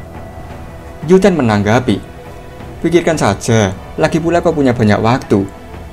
Ucap Yuchan sembari meninggalkan para pengikut Yewon. Sesaat setelah Yuchan meninggalkan kelompoknya, Wanghul langsung terduduk lega. Ia bertanya kepada Baekgi, Bagaimana lukamu? Baekgi menjawab, Aku baik-baik saja, beruntung lukanya tidak terlalu dalam. Tapi pada akhirnya kita kehilangan tanda nama kuning. Maafkan aku. Melihat pengorbanan Ojong, Hubung tidak kuasa menahan tangis. Ia bergumam dalam hati. Ojong, kau bertahan sampai akhir untuk melindungi tanda nama kuning. Sialan! Teriak Hubung penuh frustasi. Wang Hul meminta Baekgi untuk menjelaskan apa yang sebenarnya terjadi. Kini Alur mundur sejenak sebelum Wang Hul datang. Terlihat Ojong yang berupaya melarikan diri, tapi betapa tidak beruntungnya dia. Kakinya tersandung dan ia terjerembab jatuh. Melihat hal itu, para kadet langsung menghentikan pergerakannya. Baekgi menjelaskan kepada Wang Hul. Setelah Hubung memberinya tanda nama kuning, Ojong lari menyelamatkan nyawanya. Tapi pada akhirnya, dia ditangkap oleh sekelompok besar kadet dan tanda namanya dirampok. Aku sendiri sedang bertarung dengan Ha Ilming. Ha Ilming mungkin seorang inep expert, tapi dia bukan tandinganku jika dia sendirian. Saat aku terpojok dan Ha Ilming akan mengakhiriku, saat itulah kadet 5 muncul. Kemunculan Yuchan memecah suasana tegang. Yuchan berkata kepada Ha Ilming, "Maaf, kebetulan aku sedang lewat. Tapi dia adalah seseorang yang sudah lama aku amati. Jadi kenapa tidak kau serahkan saja padaku?" Mendengar hal itu, Ha Ilming sangat kesal dan menanggapi, "Jangan ikut campur dalam urusan orang lain. Pergilah. Kau pikir bisa menjadi orang yang sangat sombong saat kau kalah jumlah?" Astaga naga, gumam Yuchan mendengar ancaman Ha Ilming. Yuchan melangkahkan kakinya dan dalam gerakan cepat ia mengalahkan para kadet tingkat advance dengan mudahnya. Langsung berdiri di hadapan Ha Ilming. Yuchan menatap Ha Ilming dengan senyum sinis sembari berkata, "Kau pikir aku benar-benar peduli jika kau memiliki beberapa orang-orangan sawah lagi? Jadi, mau terus bermain?" Mendengar perkataan Yuchan yang tidak main-main, Ha Ilming sangat kesal dan segera memerintahkan pasukannya untuk mundur. Baekgi yang kakinya berdarah-darah berkata kepada Yuchan, "Jian Yuchan, aku berhutang budi padamu." Yuchan menanggapi, "Jadi, kalian kehilangan tanda nama kuning. Kau tidak akan bisa mendapatkan yang lain. Kenapa kau tidak menjadi bawahanku saja?" Setelah menjelaskan semua yang terjadi kepada Wang Hul, Baekgi berkata, "Aku tentu saja menolak tawaran Jian Yuchan. Dan tepat pada momen itu, kalian datang." Wang Hul menanggapi, "Aku tidak tahu kadet 5 tertarik padamu. Apa karena pertempuran ahli waris?" Baekgi yang penuh kesal memukul tanah dan berkata, "Bukan itu yang penting sekarang. Kita semua kehabisan pilihan. Sialan." Melihat rekan-rekan yang putus asa, Womin memberikan saran penuh semangat. "Bagaimana jika kita mengumpulkan kadet dan melakukan hal yang sama seperti mereka?" Wang Hul menggeleng-gelengkan kepalanya dan menanggapi secara rasional, "Kalau begitu, kita harus mengumpulkan orang-orang yang hanya mementingkan diri mereka sendiri sebagai kawan, daripada orang-orang yang ingin mengabdi dengan sungguh-sungguh kepada Tuan kita. Itu akan bertentangan dengan keinginan Tuan kita." Mendengar perkataan Wang Hul, Womin hanya menghela nafas dan menjadi putus asa. Baekgi bertanya kepada Wang Hul, "Lalu apa yang harus kita lakukan sekarang?" Wang Hul menjawab, "Ada cara lain." Baekgi menanggapi, "Jika kau berbicara tentang tanda nama kuning instruktur senior Hojichang, kau pasti juga sudah mengetahuinya. Tidak mungkin mengambil tanda namanya." Wang Hul menanggapi, "Aku yakin kau tahu itu lebih baik daripada orang lain. Setelah secara pribadi melawannya, bahkan kandidat Vespa lain tidak ada yang mau menghadapinya. Tapi kita masih harus percaya pada Tuan kita." Mendengar perkataan Wang Hul, Baekgi merenung. Apa menaruh kepercayaan kita padanya sambil menunggu benar-benar satu-satunya pilihan kita? Hubung yang sedang membopong Ojong berkata kepada rekan-rekannya, "Aku kembali, aku akan membawa Ojong ke tempat perawatan." Melihat Hubung yang kesulitan membopong Ojong, Womin segera mendekat dan berkata, "Biarkan aku membantu juga." Hubung berhenti sejenak, lalu berkata kepada mereka, "Aku pikir ini perlu dikatakan. Go Wang Hul, seperti yang kau katakan, aku juga percaya pada Tuan kita. Aku percaya padanya lebih dari orang lain. Namun, aku rasa tidak tepat bagi kita untuk hanya menunggu dan bergantung padanya. Jika kita pengikutnya, bukankah kita harus melakukan sesuatu yang sesuai dengan peran kita?" Baekgi dan Wang Hul langsung mendengarkan perkataan Hubung dengan seksama. Hubung melanjutkan, "Jika benar-benar tidak ada cara lain, sampai Tuan kita keluar besok, kita setidaknya harus merekrut kadet lain yang mau bergabung dengan kita." Mendengar perkataan Hubung, Wang Hul merasa kesal dengan dirinya sendiri. Hubung yang melihat Wang Hul memasang wajah marah, malah ketakutan sendiri dan berkata, Maafkan aku, apa aku agak terlalu kasar?" Wang Hul yang mendengar Hubung meminta maaf, malah tertawa terbahak-bahak, lalu berkata, Tidak, kau memang benar. Kita seharusnya tidak hanya mengandalkan Tuhan kita sebagai pengikutnya. Kita harus menjadi tangan dan kakinya. Hubong, kau benar-benar pengikut terhebatnya. Perkataan Hubong membuat semangat rekan-rekannya kembali membara. Mereka pergi bersama Hubong sembari berkata, "Mari berhenti berdiam diri dan mulai bergerak. Ayo pergi." Kita beralih keesokan harinya, sekitar jam 8 pagi. Terlihat Impyung yang pergi ke pusat penahanan untuk menjemput Yewon. Sesampainya di sana, Impyung berkata kepada para penjaga, "Hari ini hukuman Cheon Yewon berakhir, buka pintunya." Penjaga membuka pintu, dan setelah terbuka, ia berkata, "Kade 7, hukumanmu telah berakhir." Yewon yang sedang bermeditasi perlahan membuka matanya. Impyung yang melihat Yewon keluar dari ruang penahanan tampak takjub. Ia bergumam dalam hati, "Anak ini, tubuhnya. Kesampingan itu, ini bukan mata seseorang yang terkunci dalam gua gelap selama 5 hari. Matanya bersinar lebih terang dari sebelumnya." Melihat Yewon keluar dengan telanjang dada, Impyung bertanya, "Ngomong-ngomong, apa yang terjadi dengan bajumu?" Yewon langsung menunjukkan bajunya kepada mereka. Sontak saja, Impyung langsung merasa jijik dan berkata, "Ambu boso opo iki, Cuk? Apa yang kau lakukan dengan bajumu?" Impyung langsung mengambil bajunya dan melemparkannya jauh-jauh. Sementara itu, seorang penjaga memeriksa ruang penahanan. Setelah mengecek sekeliling, ia keluar dan berkata kepada Impyung, "Tidak ada yang aneh di dalam." "Baiklah kalau begitu, aku akan segera kembali," ujar Impyung. Mendengar hal itu, Yewon menghela nafas lega sembari bergumam dalam hati, "Untungnya mereka melewatkan lubang yang aku isi dengan batu." Yewon berjalan kembali bersama Impyung sembari bertanya, "Berapa banyak tanda nama kuning yang tersisa?" Impyung tersenyum dan bergumam dalam hati, "Jadi dia masih belum menyerah." Impyung memberitahu Yewon bahwa masih ada 1 tanda nama kuning. Yewon menebak, "Dan itu adalah milik instruktur Ho Ji-chang." "Tepat," jawab Impyung. Namun Impyung menambahkan, "Tapi kau seharusnya tahu kalau tanda namanya bukanlah satu-satunya solusi." "Aku tahu itu," jawab Yewon. Yewon sempat memikirkan untuk mengambil tanda nama kuning dari kadet lain, tetapi ia mengurungkan niatnya. Ia lalu berkata kepada Impyung, "Instruktur, aku ingin pergi ke instruktur Ho Ji-chang sekarang." "Apa?" seru Impyung terkejut. Rekan Impyung ikut menanggapi, "Apa kau sudah gila? Jangan terlalu gegabah. Bidilah sesuatu yang sesuai dengan kemampuanmu." Impyung juga berkata, "Dia benar. Kau tidak boleh menggigit lebih dari yang bisa kau kunyah. Jangan ceroboh hanya karena kau putus asa." Yewon diam sejenak, lalu berkata, "Terima kasih atas nasihatnya. Jika tampaknya tidak ada harapan, aku akan menyerah saat bertanding. Jadi tolong, setidaknya beri aku kesempatan." Melihat keputusan Yewon, Impyung merasa cemas dan bergumam dalam hati, "Anak ini, apa dia tidak belajar apa-apa dari hukumannya? Kenapa dia ingin mengambil tantangan yang sembrono?" Rekan Impyung mencibir, "Menyerah saat bertanding? Cih, aku ingin tahu apa dia akan berbelas kasihan di tinjunya." Impyung akhirnya berkata, "Karena kau sudah mengambil keputusan, kurasa aku tidak punya pilihan. Hindari cedera jika memungkinkan, atau kau benar-benar tidak akan memiliki kesempatan lagi." Yewon tersenyum, memberi hormat, lalu berkata kepada Impyung, "Aku berjanji untuk mengingatnya." Sementara itu, di tempat lain, Hubong berusaha merekrut kadet untuk bergabung dalam kelompoknya. Namun setiap ajakannya selalu berujung pada penolakan mentah-mentah. Semakin banyak penolakan yang ia terima, semakin besar rasa putus asa yang menyelimutinya. Ia bergumam dalam hati, "Itu penolakan keempatku, aku akan mencari sedikit lebih lama." Tiba-tiba, terlihat puluhan kadet berkumpul di halaman utama. Hubong yang melihat keramaian itu menghentikan langkahnya dan bergumam penuh penasaran. Apa yang terjadi? Hubong berjalan mendekati kerumunan dan melanjutkan gumamannya, "Apa ada masalah? Aku ingin tahu apa yang terjadi." Ketika sedang mencari tahu, ia dikejutkan oleh sesuatu. Ia melihat Cheon Yewon berdiri dengan gagah tidak jauh di hadapannya. Para kadet yang berkumpul mulai berbisik satu sama lain. Mereka tampak tidak percaya bahwa Yewon akan menantang instruktur Ho Ji-chang.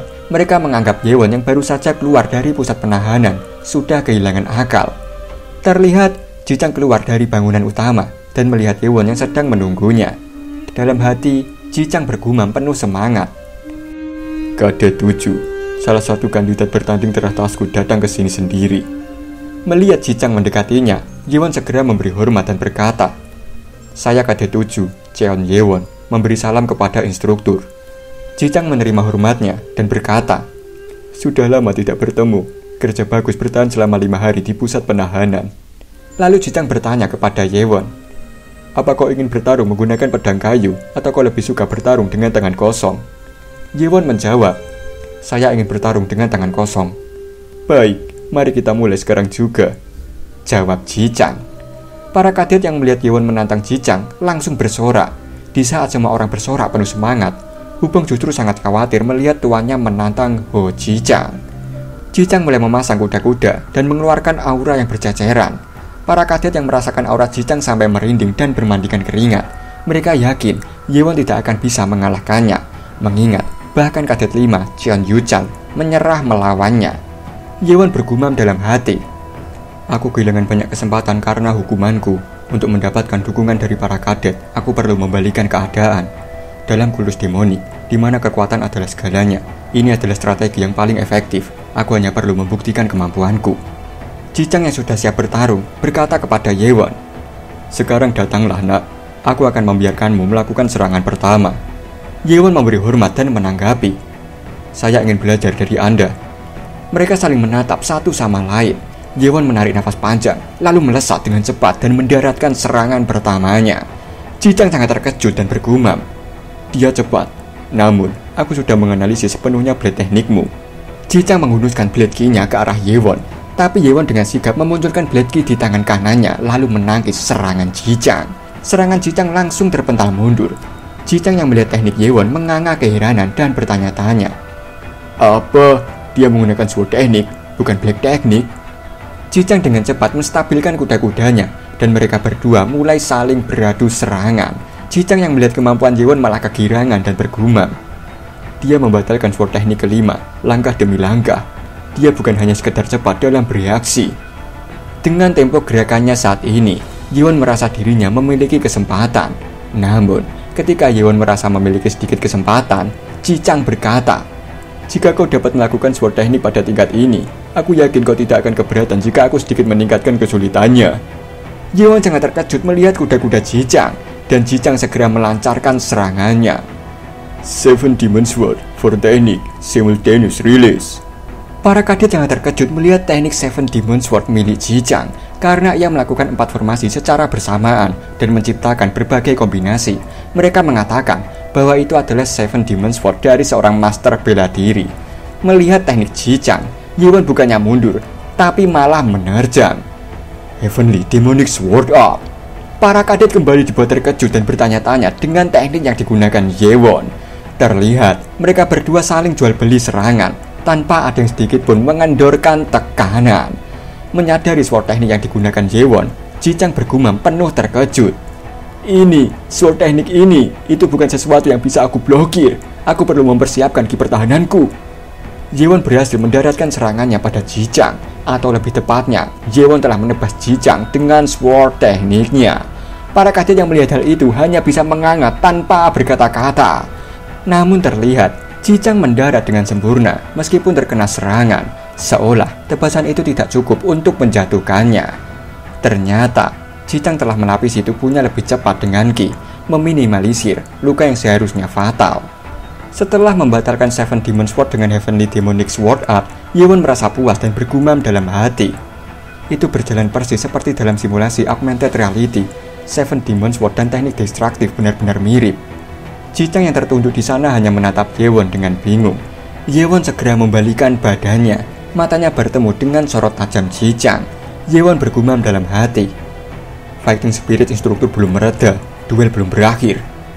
Di sisi lain, Ji-chang yang merasakan serangan Yewon bergumam dalam hati, "Untuk menahan sword teknik itu, aku sampai harus menggunakan Ten Star Ki. Jika kita menggunakan pedang sungguhan, aku pasti sudah mati. Aku mungkin tidak menggunakan teknik spesialku, tapi aku juga tidak bersikap lunak padanya. Aku harus memujimu, Cheon Yewon, karena kau membuatku ingin berduel dengan semua yang kumiliki." Terlihat Ji-chang mulai serius dan meletakkan bedon yang dipijaknya dengan tangannya. Yewon yang melihat Ji-chang mulai serius sangat terkejut dan bergumam. Dia melepaskan ki-nya. Ho Ji-chang kini tampak lebih mengerikan. Ia seperti berniat menghabisi Cheon Yewon dalam satu serangan mematikan. Melihat aura mematikan yang dipancarkan Ji-chang, Ye-won bergumam. Aku mendengar kalau master bela diri mampu mengeluarkan ki asing dari tubuh mereka. Pertarungan ini tidak akan berakhir hanya karena aku berhasil memberikan serangan pertama padanya dengan Heavenly Demonic Sword Art. Sembari menatap Ye-won penuh intimidasi, Ji-chang menyeringai dan berkata, "Sekarang, kenapa kita tidak bersenang-senang lagi?" Namun, di saat ia sedang dirasuki oleh semangatnya yang berapi-api, tiba-tiba dirinya segera sadar. Perlahan, ki yang memancar dari tubuhnya mulai mereda dan menghilang sepenuhnya. Ye-won yang melihat hal itu tampak bingung dan bertanya-tanya, apa itu? Kenapa dia menarik kembali fighting spiritnya? Setelah merasa tenang, Ji-chang tersenyum dan berkata kepada Ye-won, "Aku sangat terkesan, Jeon Ye-won. Kau adalah contoh sempurna dari seseorang yang meningkat setiap hari." Ji-chang melepaskan tanda nama kuningnya sembari bergumam dalam hati, "Mungkin sebuah monster yang melampaui imajinasi cabang utama akan lahir." Ji-chang menyerahkan tanda nama kuningnya kepada Ye-won. Setelah itu ia tersenyum dan berkata, "Kau lebih dari memenuhi syarat menjadi ketua grup." Ye-won sangat terkesima dengan ucapan tersebut. Dengan mata berbinar, Ye-won memberi hormat dan berkata, "Terima kasih instruktur." Dengan satu pertarungan yang mengguncang seluruh arena, Ye-won tidak hanya merebut tanda nama kuningnya, tetapi juga menghancurkan keraguan yang menghalanginya. Sorot mata para kadet yang dulunya meremehkannya, kini dipenuhi kekaguman dan ketakutan. Hari ini, bukan hanya kemenangan yang ia raih, tetapi juga langkah pertamanya menuju tahta yang lebih tinggi.